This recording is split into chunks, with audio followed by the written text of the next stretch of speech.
Alô? Meus irmãos, a paz do Senhor, louvamos a Deus por mais esta noite que Ele nos concede para estarmos aqui para o louvor da sua glória. Eu queria nessa hora convidar os irmãos presentes para ficarmos em pé, para orarmos ao Senhor. Pai, nós queremos agradecer, te louvamos, ó Deus, porque Tu nos escolhestes nesta noite para estarmos aqui, para glorificarmos e exaltarmos o Teu nome. Pedimos a Tua graça e misericórdia. Pedimos o Teu favor nesta noite. Pedimos que o Teu Espírito possa falar aos nossos corações. Que haja gratidão, que haja reconhecimento nesta noite a toda a majestade do Teu nome. Que ninguém, Pai, nós Te suplicamos, saia daqui sem que experimente, sem que confie, Pai, e tenha a real certeza da Tua presença neste lugar. Que todos aqui nesta noite, Senhor, possam ser agraciados com a Tua benevolente misericórdia e que o Teu Espírito promova corações aqui que estejam satisfeitos por estar em Tua presença e em Tua casa nesta noite. Que assim seja, Pai. Faz isso para louvor da Tua glória. Assim pedimos e agradecemos em nome de Jesus. Amém.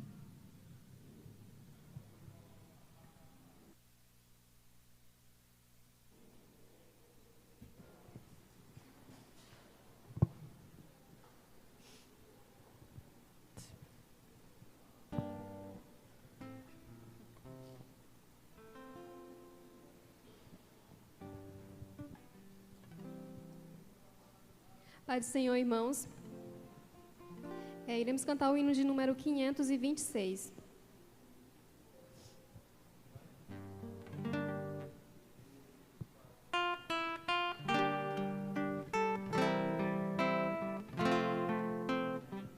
Senhor meu Deus, quando eu maravilhado contemplo a Tua imensa criação, a terra e o mar e o céu todo esquelado, me vem falar da Tua perfeição. Então minha alma canta-te, Senhor, grandioso és Tu, grandioso és Tu. Então minha alma canta-te, Senhor, grandioso és Tu, grandioso és Tu.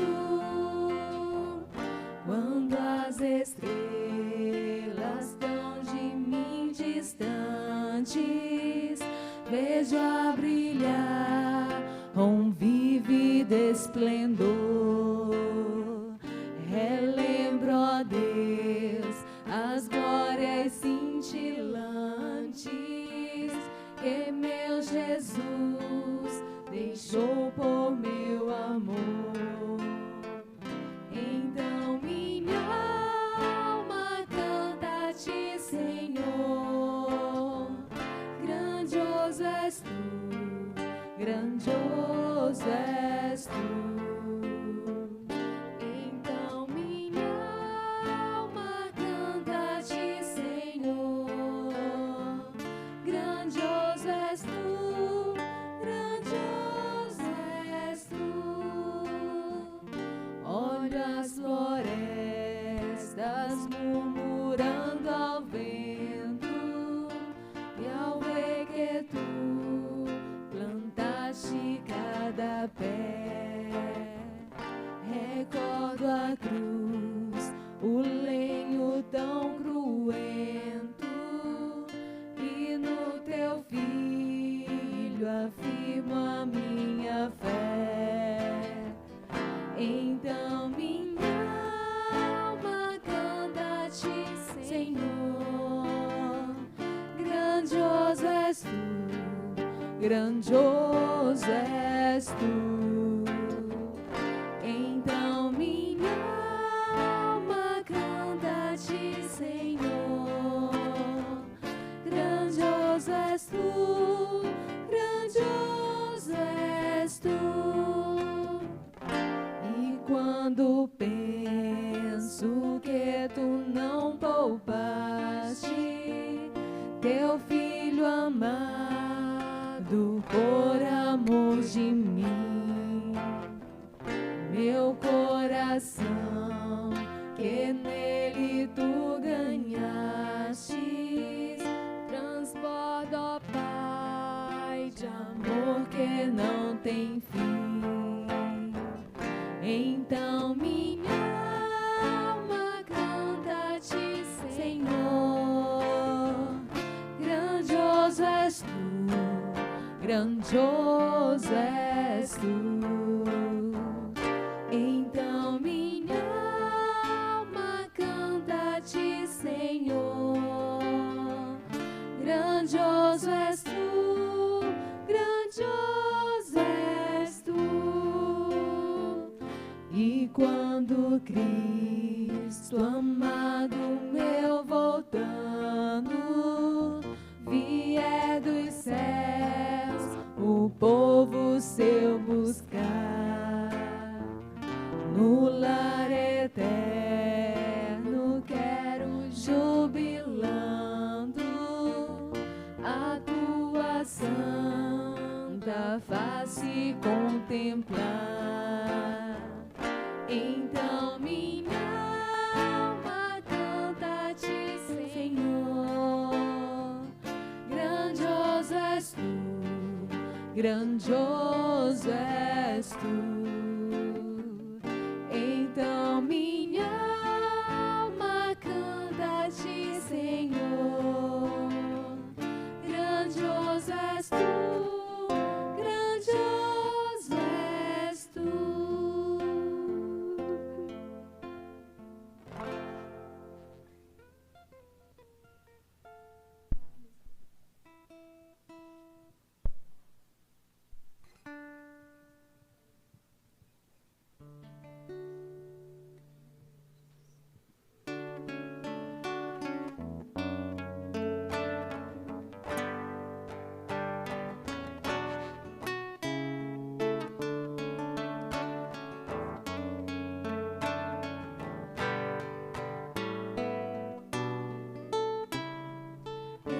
Exaltado, Rei exaltado nos céus, eu louvarei. Ele exaltado, para sempre exaltado o seu nome, louvarei.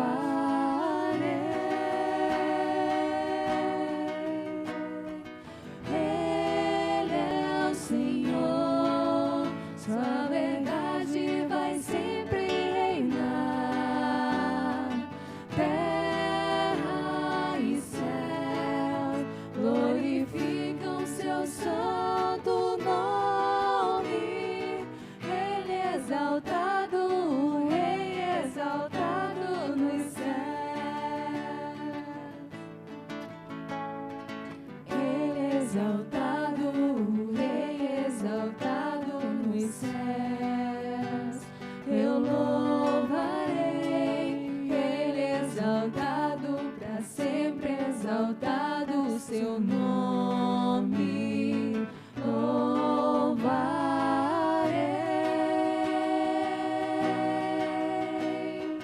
Ele é o Senhor, sua verdade vai sempre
Meus irmãos, glória a Deus, louvado e exaltado seja o nome do Senhor. Nós queremos neste momento convidar os nossos irmãos a abrirem suas Bíblias no Evangelho segundo Lucas, no Evangelho de Lucas, no capítulo 17, Lucas 17, dos versículos de 11 a 19. Então vamos ler. Diz assim a versão que estou utilizando: E aconteceu que, indo ele a Jerusalém, passou pelo meio de Samaria e da Galiléia, e entrando numa certa aldeia, saíram-lhe ao encontro 10 homens leprosos, os quais pararam de longe, e levantaram a voz dizendo: Jesus, mestre, tem misericórdia de nós. E ele, vendo-os, disse-lhes: Ide e mostrai-vos aos sacerdotes. E aconteceu que, indo eles, ficaram limpos. E um deles, vendo que estava são, voltou glorificando a Deus em alta voz, e caiu aos pés, com o rosto em terra, dando-lhe graças. E este era samaritano. E respondendo Jesus disse: Não foram 10 os limpos? E onde estão os 9? Não houve quem voltasse para dar glória a Deus, senão este estrangeiro. E disse-lhe: Levanta-te, vai, a tua fé te salvou. Amém. Glória a Deus. Meus irmãos, nesta noite eu quero compartilhar a palavra do Senhor com a igreja. E a nossa palavra nesta noite, a nossa reflexão nesta noite, com base neste texto, nós queremos falar sobre a necessidade de um coração grato. E esse texto, ele tem muitas lições para nós refletirmos nesta noite. É um texto que, se nós tivéssemos a oportunidade, tempo de aprofundarmos o necessário, nós teríamos aqui riquíssimas lições para utilizarmos no nosso dia a dia, principalmente quando nós estamos vivendo numa sociedade ou num contexto em que parece para as pessoas que a atitude de gratidão ou ter um coração grato não é mais algo tão necessário para alguns. Talvez para algumas pessoas a gratidão possa parecer algo em desuso ou fora de moda, principalmente porque para muitas pessoas, na cabeça delas, tudo que elas têm ou tudo que elas alcançaram é resultado do seu esforço. Portanto, é algo que é meritório. Eu tenho isso porque eu lutei por isso. Você é estimulado a ver que o que está ao seu redor, ou o que se passa com você, como sendo algo do qual você se conquistou, você é digno disso. Algumas pessoas são estimuladas a pensar como se elas fossem autossuficientes. Eu me basto, eu me completo, eu me realizo em mim mesmo. E esse texto de Lucas, ele vai nos levar para um entendimento importante acerca da gratidão, da necessidade de um coração grato, da necessidade de um coração reconhecedor, da necessidade que temos de considerar, de avaliar de entender que na relação com Deus, que no trato com Deus, na vida com Deus, adotar a ideia de que aquilo que eu tenho é meritocrático, Deus tem que me dar, é estritamente perigoso para o cristão. Nós não podemos, na nossa comunhão com Deus, achar que aquilo que Deus faz na minha vida é uma obrigação dele. Eu sou tão querido de Deus, eu sou tão amado de Deus, que Deus, o que Ele faz na minha vida é obrigação.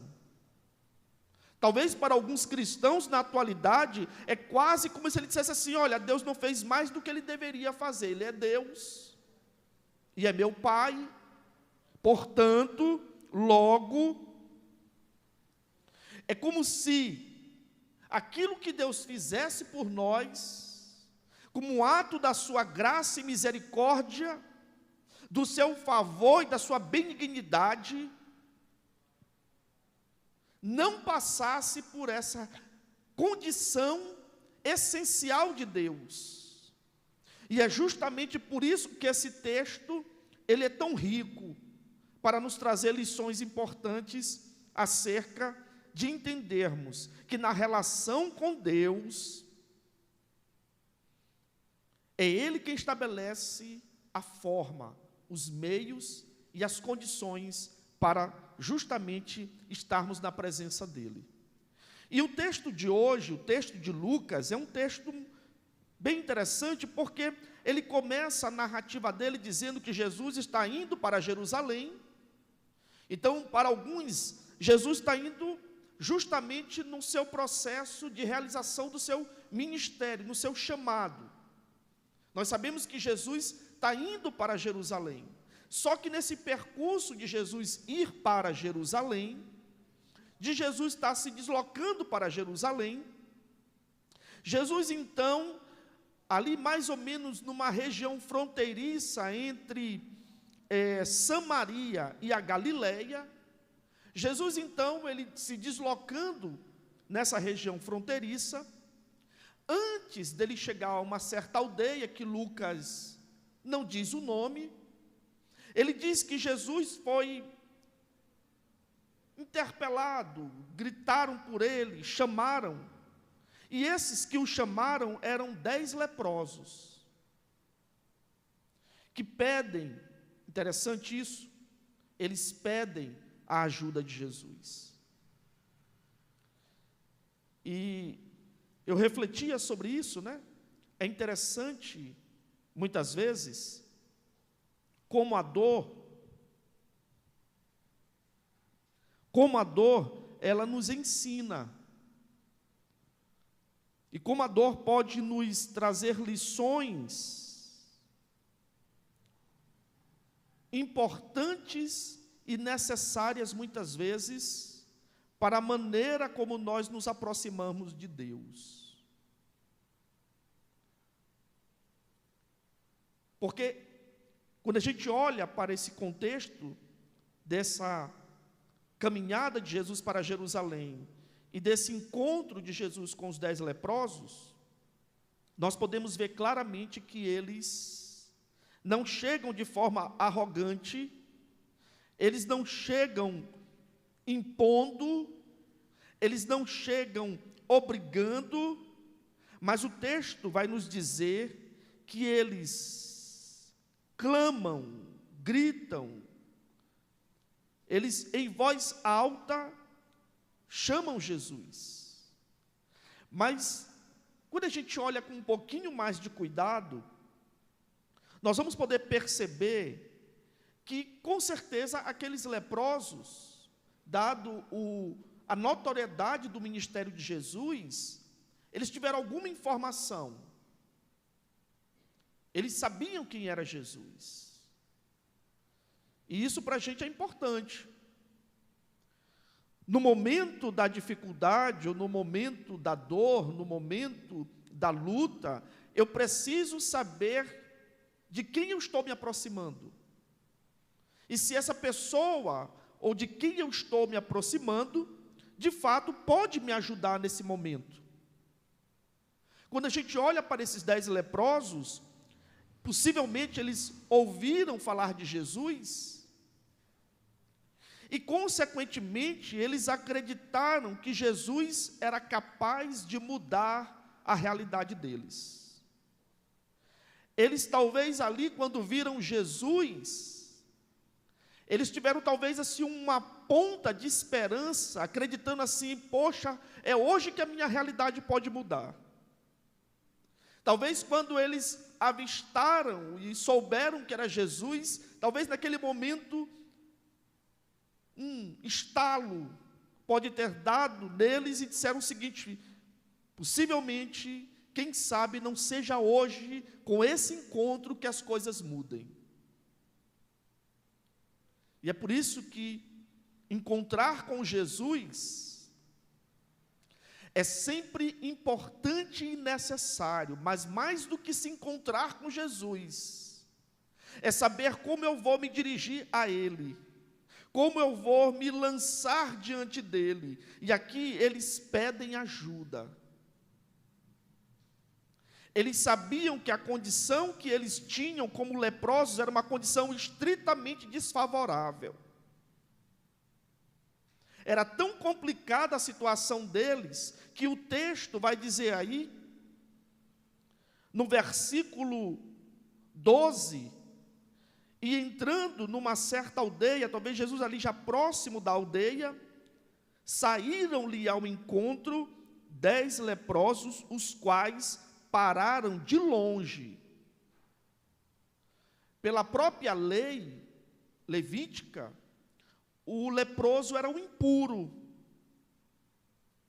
Então, a condição desses considerados impuros eram de pessoas alijadas, separadas, não somente do convívio familiar, mas de praticamente de toda a vida social, cerimonial, ou seja, eles não tinham contato com outros que não fossem leprosos.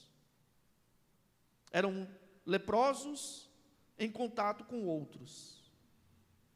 Ou seja, eles não tinham nenhum tipo de relação que não fosse com aqueles que estivessem na mesma condição. Então, possivelmente, ninguém podia ajudar ninguém, estava todo mundo no mesmo estado. Eles eram impedidos de participar de toda a vida social. Era como se fosse uma morte em vida. Ser um leproso era alguém que simbolicamente estava morto, banido de tudo aquilo que era significativo para a vida, de tudo aquilo que era importante para qualquer pessoa, o contato, o toque. Eu acho que nós, mais ou menos, experimentamos aqui o que um leproso era obrigado a viver, o isolamento.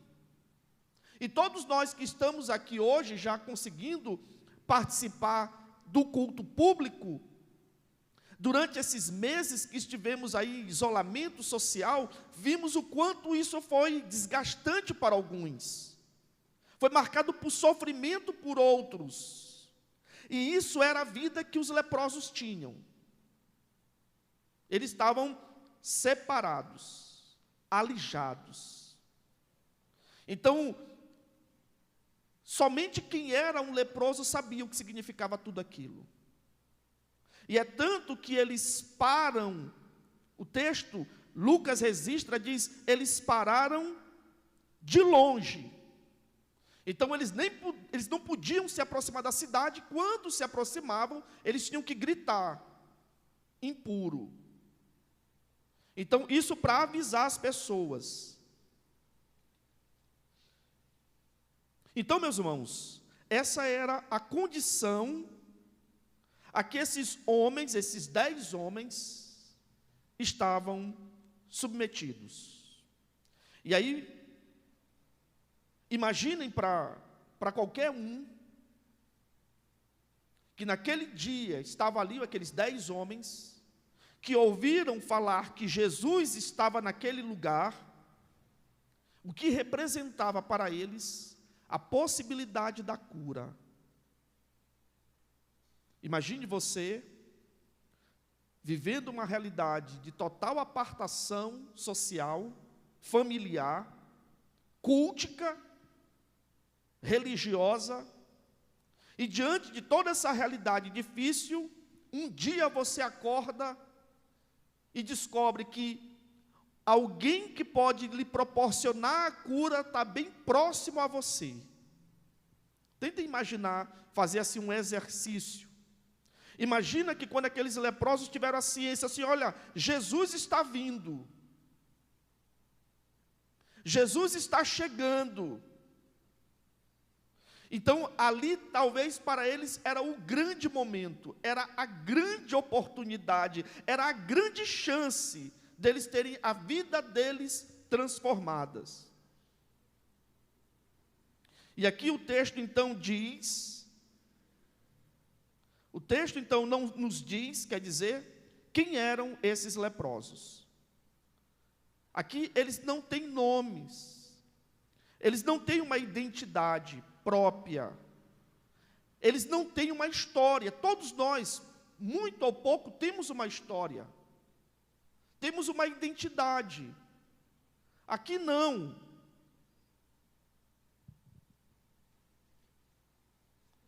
Aqui, eles são tratados como 10 leprosos. Ou seja, era a condição de leproso que definia toda a vida deles, toda a existência dele, todo o modo de relacionar que eles tinham com tudo, passava pelo estado da doença. Era a doença que determinava tudo na vida deles. Tudo que eles viviam estava diretamente ligado a esse estado, a essa condição. Então, a vida deles era, com certeza, extremamente difícil. Ou seja, o sofrimento fazia parte do cotidiano deles. A dor, a tristeza, o isolamento, o distanciamento, o convívio restrito, a condição de ser alguém discriminado socialmente. Então, esse era o estado desses leprosos. Eram pessoas que estavam ali acostumadas, de certa forma, com o sofrimento, com uma convivência diária marcada pela dor, pela tristeza e pelo isolamento. E mais, era a forma como os judeus também viam o leproso. Então, tudo isso tornava essa existência extremamente difícil, porque eles estavam separados de tudo e de todos. Então, não era fácil aquela forma de viver. Não era simples a realidade a que eles estavam submetidos. Então, o versículo 13, como eles não podiam se aproximar da cidade, e eles olham Jesus, ele diz aí, Lucas, fala o seguinte no versículo 13, e levantaram a voz, dizendo, Jesus, mestre, tem misericórdia de nós. Tem misericórdia. Mestre, Senhor. O que é interessante, meus irmãos, é que os 10 leprosos, naquele momento, como a gente poderia dizer, uníssono, numa só voz, eles gritam pedindo socorro. Eles trabalharam ali de forma conjunta, estavam na mesma situação, entendiam aquela mesma realidade. Eles sabiam a situação em que eles viviam, então eles fazem uma súplica, Senhor, tem compaixão de nós. Tem misericórdia. O sentido de, coloca-te, Senhor, no nosso lugar. Olha como a nossa existência é estritamente doída, ela é dolorosa, ela é sofredora. Nós estamos apartados de todos e de todos. Tem compaixão, Senhor. É mais ou menos como você diz, Senhor, ouve, sabe naquele momento que a dor está intensa, aquele momento que a dificuldade está grande, que a gente de fato suplica a Deus, Senhor, tem compaixão. Não há aqueles momentos que a gente reúne as forças e pede a Deus com muita humildade: Senhor, tem compaixão. Às vezes usamos até aquela expressão: Senhor, tu não estás vendo o meu sofrimento, esse momento difícil. Então eles olham para Jesus e dizem: Mestre, tenha misericórdia. Olha a forma como nós vivemos, olha o nosso isolamento, tem compaixão. E é interessante que eles têm uma atitude humilde, eles têm uma atitude de buscar em Jesus a solução, mas eles não estão impondo a Jesus, eles estão clamando a Jesus, eles estão vendo ali a oportunidade da vida deles. E eles então, de uma forma muito inteligente, eles aproveitam a oportunidade. Se nós considerarmos que Jesus está indo para Jerusalém, Jesus está indo para a consumação da sua obra, Jesus está indo para morrer no Calvário. E o que é interessante é que eles não desperdiçaram aquela oportunidade. Eles suplicam, eles pedem, eles clamam ao Senhor. Eles sabiam da necessidade, e o que é interessante é que Lucas vai dizer que Jesus então responde, e ele vendo-os, disse-lhes: ide e mostrai-vos aos sacerdotes. E o que eu acho aqui, o que me chama a atenção aqui, é que Jesus não diz assim: aproximem-se de mim, venham até aqui, eu vou estender a mão por vocês, eu vou agora orar por vocês. Jesus apenas deu um comando. Jesus dá uma ordem: ide e mostrai-vos aos sacerdotes. Talvez outras pessoas poderiam ter encarado aquele comando de Jesus assim estranho. Eu estou pensando que ele vai tocar em mim, eu estou pensando que ele vai orar por mim, eu estou pensando que ele vai dizer assim: olha, sejam limpos. E aqui eu acredito, irmãos, que a gente precisa entender a autoridade de Jesus. Jesus tem autoridade para fazer em nossas vidas a sua obra à maneira que Ele quer. Glória a Deus. Jesus não precisa nos perguntar como Ele vai fazer. Ele vai dar o comando, Ele vai dar a ordem. A ordem que Ele deu foi: ide e mostrai-vos aos sacerdotes. Talvez aqueles homens dissessem assim: como eu estou aqui leproso desse jeito, como é que eu vou lá onde o sacerdote para que ele me veja ainda assim? O que eu quero dizer é que Jesus deu a ordem e eles confiaram no comando que Jesus deu. Glória a Deus. E eu até coloquei assim: a dor muitas vezes pode nos ensinar a pedir. Então muitas vezes a dor pode nos mudar na nossa forma de nos relacionarmos com Deus. Eles suplicam e ao mesmo tempo eles confiam. Quando eles caminham em direção aos sacerdotes, o que acontece? Lucas diz que ficaram limpos. Eles foram curados. E aqui é interessante, né? Imaginem vocês, irmãos, imaginem, aqueles 10 homens recebem o comando de Jesus, e no trajeto eles confiaram naquilo que Jesus disse a eles. Eles caminharam em direção aos sacerdotes. Mas nesse caminho, nesse trajeto, ainda sem que Jesus tenha dito assim, ó, sejam curados, eles confiaram, e a gente diz então, o milagre acontece. A bênção chegou. A alegria penetrou no coração daqueles que eram rejeitados, isolados, e que estavam separados das suas famílias e de toda a vida social. A dor que eles sentiam cede lugar a uma alegria incomensurável, indizível. Imaginem vocês, quando aqueles homens olharam para a pele deles e estavam curados. Jesus não tocou nele, Jesus apenas ordenou.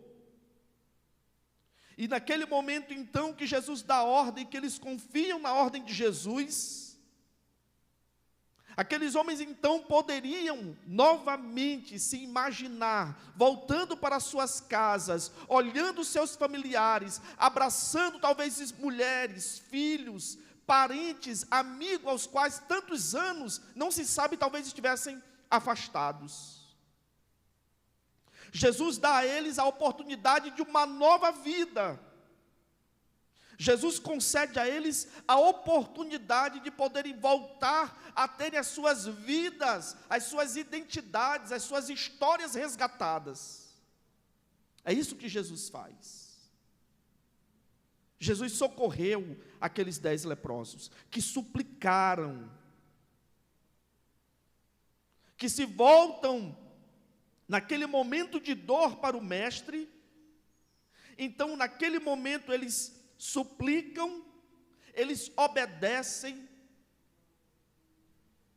e eles são curados. Glória a Deus. Mas aqui, irmãos, é que a história caminha para uma situação bastante curiosa. Como eu disse a vocês, às vezes a dor pode nos ensinar a pedir, mas pode não nos ensinar a agradecer. Entendem? A dor pode nos ensinar a pedir, mas a dor pode não nos ensinar a agradecer. Muitas vezes, depois que a situação passa, que a tribulação passa, que a dor vai embora, muitas vezes a gente esquece de agradecer.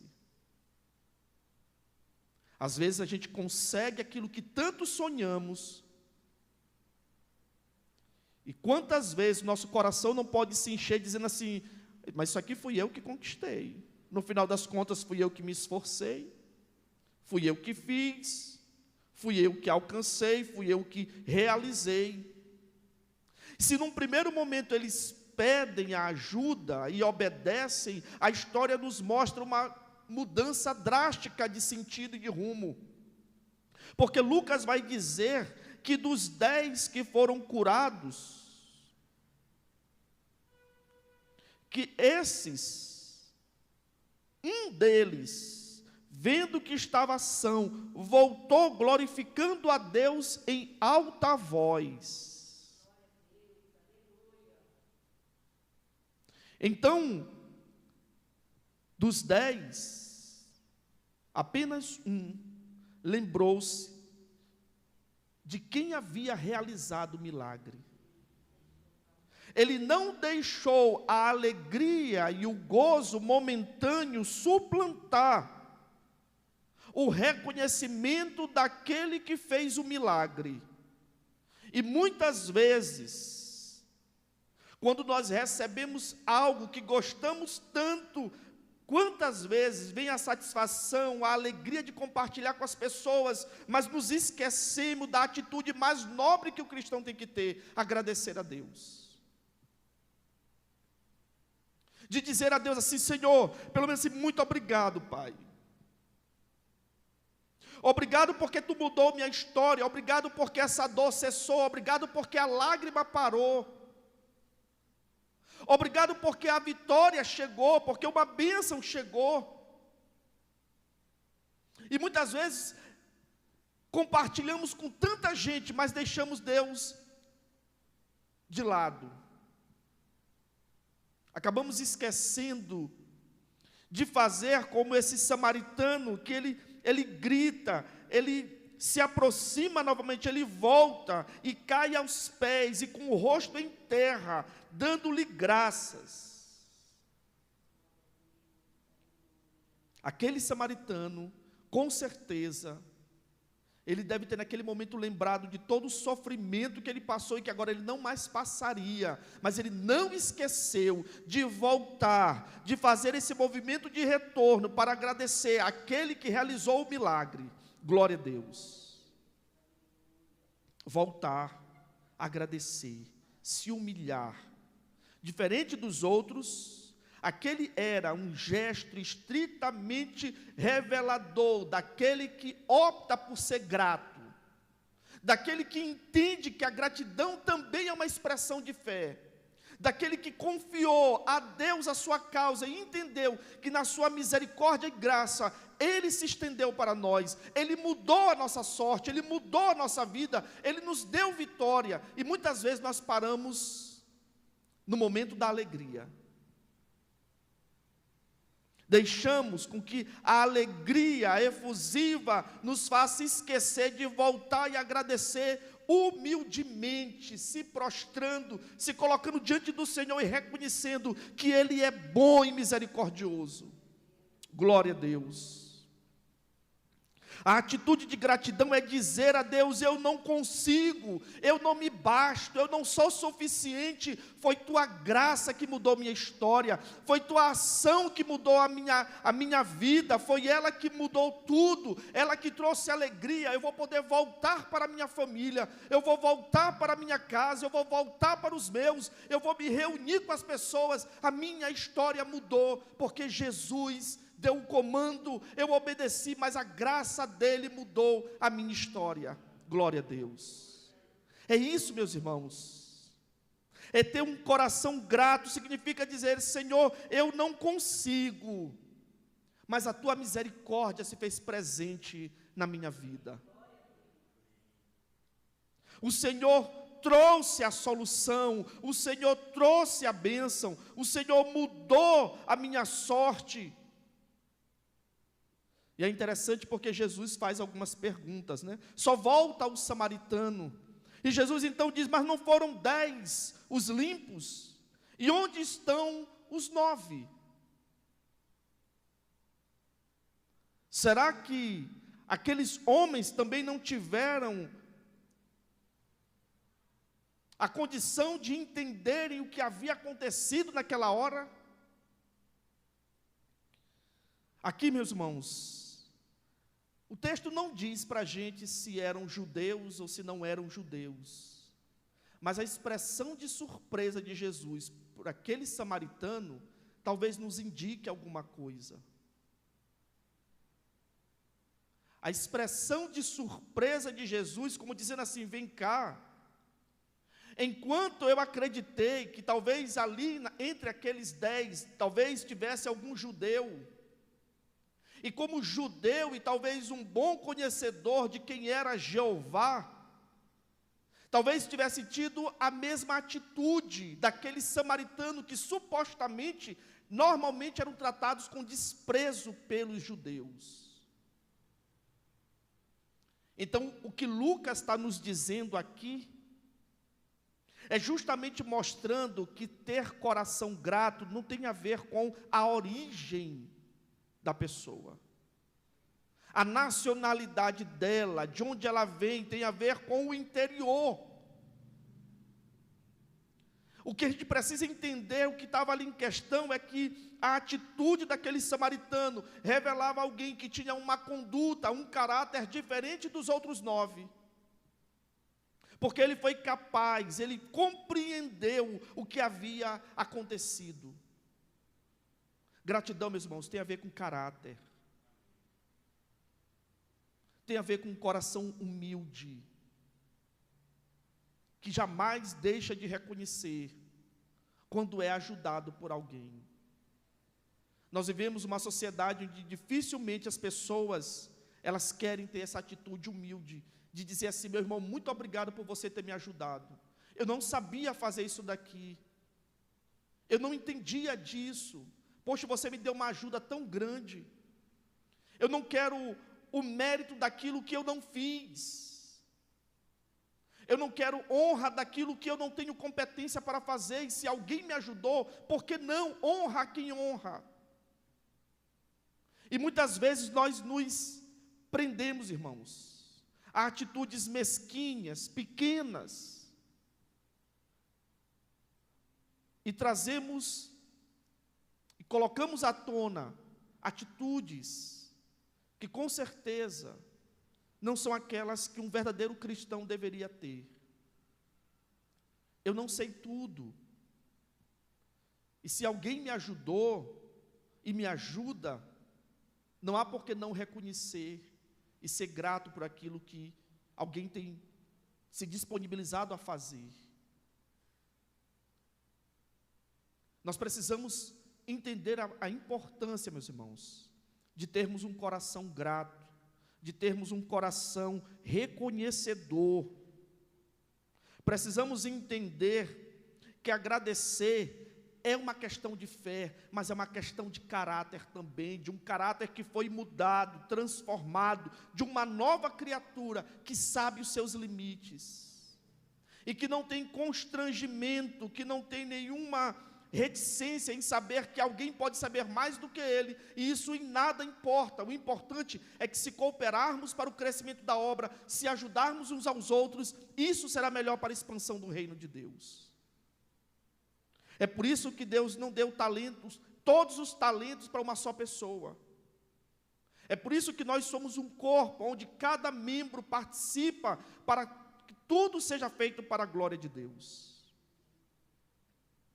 E mais, meus irmãos, a gratidão pode também nos conceder até mais do que aquilo que desejávamos. Logo, nunca podemos agir de forma contrária, nunca podemos ser ingratos. Porque Jesus diz assim para o samaritano, e disse-lhe: levanta-te, vai, a tua fé te salvou. Glória a Deus. É muito provável que ele tenha recebido algo a mais do que os 9. Agora Jesus diz, agora ele volta, agora vai lá no sacerdote, recebe teu atestado de que você está em condições de voltar à tua vida normal. Vai lá. Mas ele diz, a tua fé te salvou. Glória a Deus. Para concluirmos, nunca podemos deixar de termos um coração grato. Conclusão, devemos saber que nos aproximar de Deus, devemos entender como aqueles 10 leprosos, eles se aproximaram devidamente corretos, eles se aproximaram devidamente cônscios de que, se aproximar de Jesus, eles pediram, clamaram, suplicaram: mestre, tem misericórdia de nós. Mas por outro lado, quando recebermos a bênção, recebermos a vitória, recebermos aquilo que temos pleiteado junto ao Senhor, devemos também ter a atitude reconhecedora e devemos dar todo o louvor a Deus. A alegria, a satisfação, o gozo, a vitória, a conquista não pode ser um impeditivo, uma justificativa para deixarmos de nos voltar para o Senhor. Mas ao contrário, sempre devemos entender que maior do que a alegria da vitória é saber que o Deus da vitória está conosco. Glória a Deus. Que não deixemos com que a bênção se torne mais importante do que o abençoador. Que o Senhor nos ajude, que o Senhor nos conceda graça, nos conceda sempre um coração humilde e reconhecedor. Todos os dias, agradeça a Deus pelo que Ele tem te dado, agradeça a Deus pelo que Ele tem colocado em tua mesa, pelo que Ele tem te abençoado na tua família, pelo que Ele tem feito pela tua casa, pelo teu trabalho, pela tua história. Lembre-se disso. Em todo tempo, que a gente tenha um coração reconhecedor e grato a Deus. Que o Senhor nos abençoe, que a gente entenda que mais do que saber se aproximar no momento de pedirmos a intervenção de Deus, é sabermos agradecer por aquilo que Ele tem feito em nossas vidas. Que o Senhor nos abençoe, que o Senhor nos ajude. Eu quero chamar o Ministério de Louvor e pedir que a gente vamos agora nessa hora também recolher as nossas ofertas.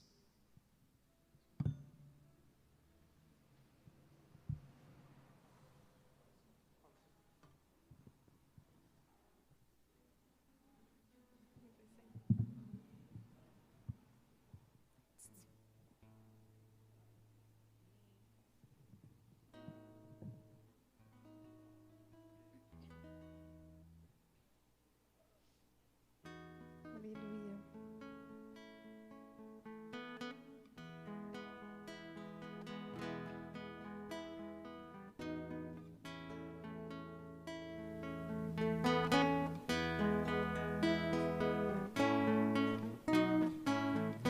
Não tenha sobre ti um só cuidado, qualquer que seja,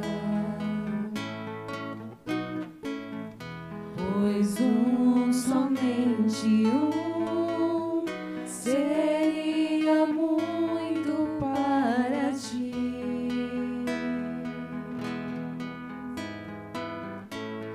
É meu, somente meu, todo o trabalho, e o teu trabalho é descansar em mim. É meu, somente meu, todo o trabalho, e o teu trabalho é descansar em mim.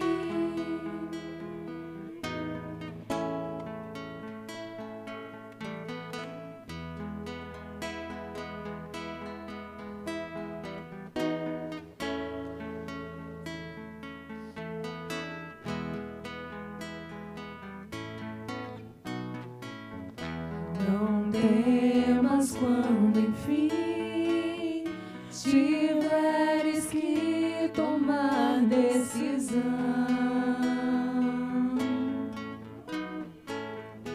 Entrega tudo a mim, confia de todo o coração.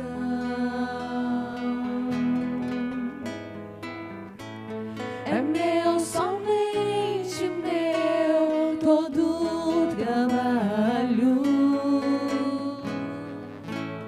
e o teu trabalho é descansar em mim.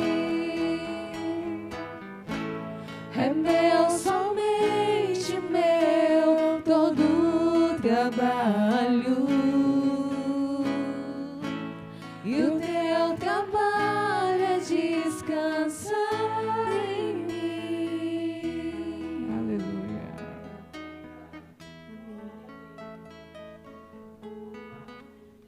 Meus irmãos, mais alguns avisos, também um convite. Eu quero convidar os irmãos que estão aqui nesta noite. Nossa escola bíblica dominical também já recomeçou. Os irmãos que tiveram interesse, e eu digo a vocês assim, eu vou fazer um convite muito especial.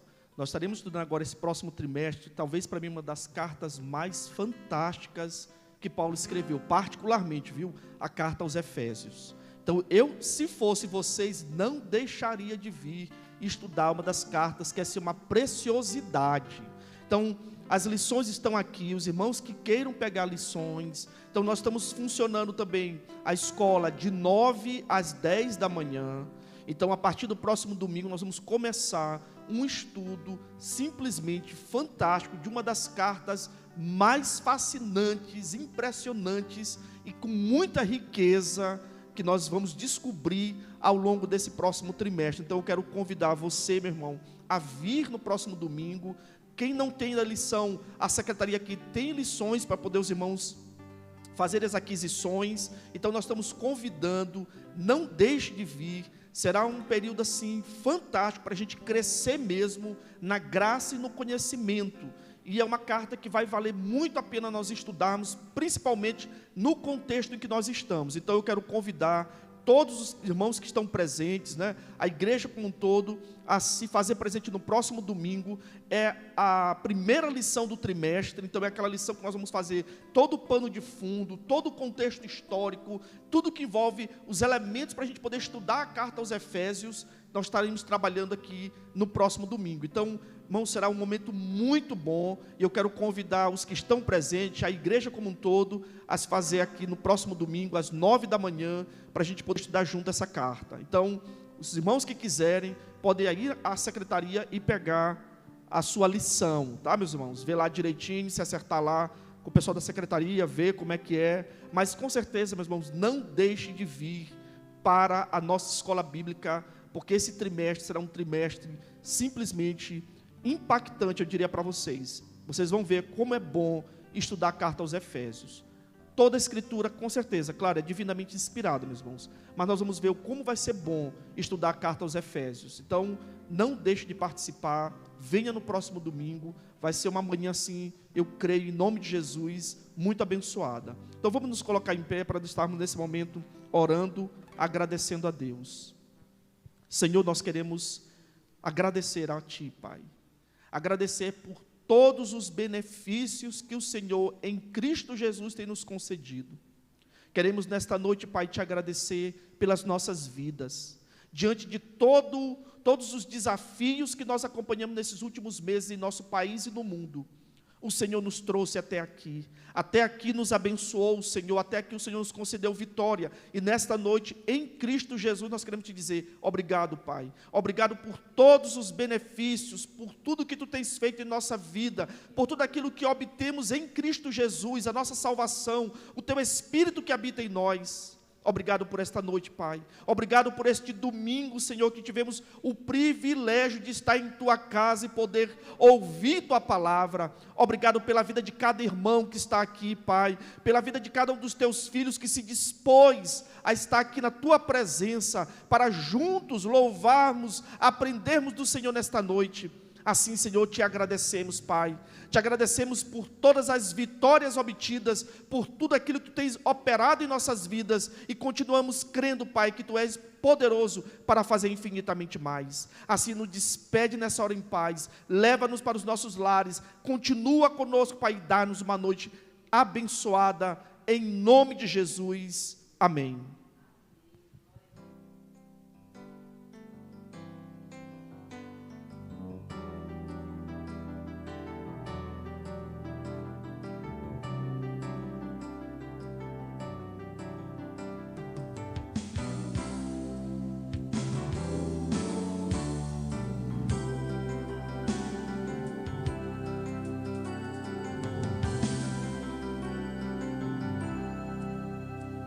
Teu povo aqui presente, todos numa só voz declarando que só Tu és grande,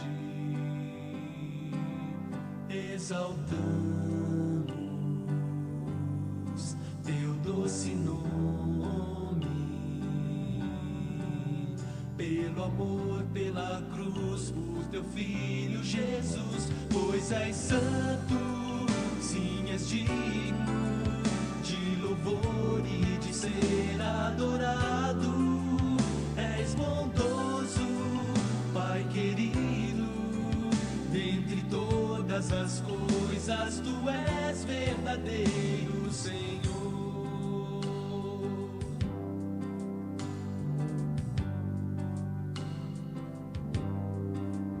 É o Teu povo